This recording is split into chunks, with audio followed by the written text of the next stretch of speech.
Hi Water Signs, Cancer, Pisces, and Scorpio. Welcome po sa ating channel. Ito ay inyong Timeless Gabay Tarot Love Reading. Please be reminded that this is general reading po, so maaari kayo makarelate o hindi. Just take what resonates. Gamitin ang reading na ito bilang gabay lamang. Balik po kayo dito bukas para sa ating daily Gabay Tarot Love Reading. Please be reminded, please like, subscribe, and click bell button for notification para po updated kayo sa daily tarot reading natin.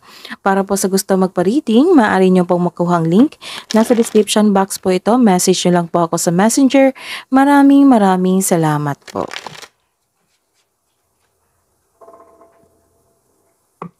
Spirits guys, ano po ang mensahe nyo po para sa mga single na Cancer, Pisces, and Scorpio? You're taking time to your social media. May hinahanap po kayo. And kailangan nyo ng kausap.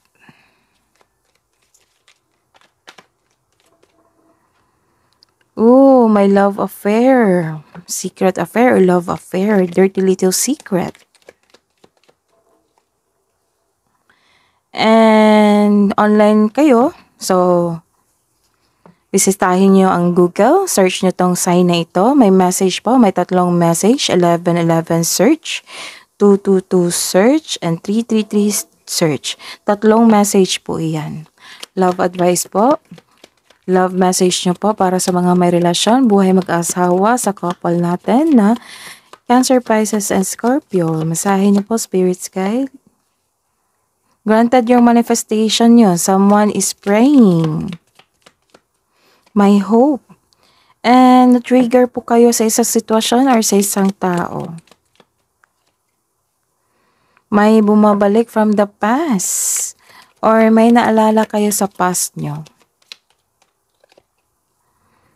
And may offer dito, proposal or commitment. Spirits guys, clarification po para sa mga single na Cancer, Pisces, and Scorpio. Para sa apat na card nila na searching, intervention, love affair, and synchronicities. Clarification of this card. Clarification po para sa mga may relasyon, buhay mag-asawa, para sa apat na card nila, wish, triggers, recalling, and on the table, Spirits Guide. Clarification po sa card na ito.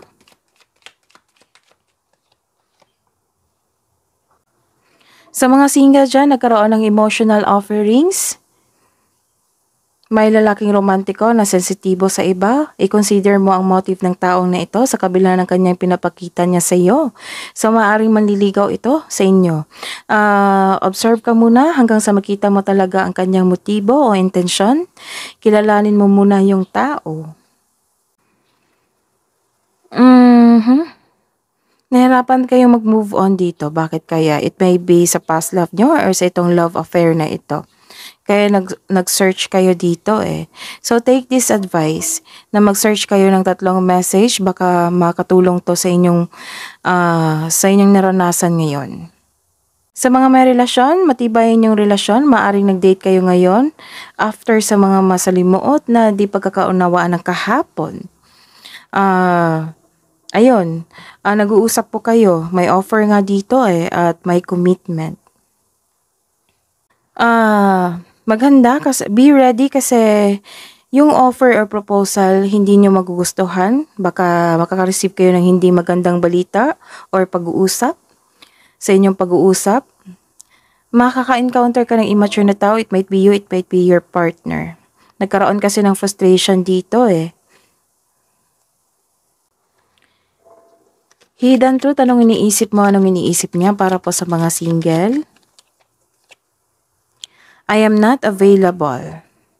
I love you unconditionally. Sa mga may relasyon, it was my fault but I blame you. Yun. The timing just wasn't right for us. Love advice po para sa mga single. Create your own happiness. And stop judging and start loving yourself.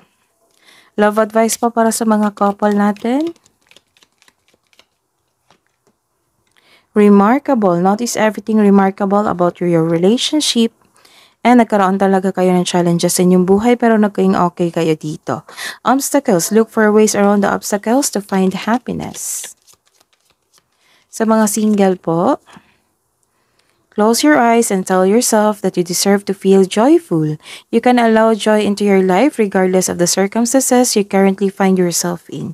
So create your own happiness. And my beloved, sa mga may relasyon, though we may be physically apart spiritually, we are always united for love transcends space and time. Nothing is missing. That is your reading. Balik po kayo dito bukas. Please like, subscribe, and click bell button for notification para po updated po kayo sa daily tarot reading natin. Maraming salamat po.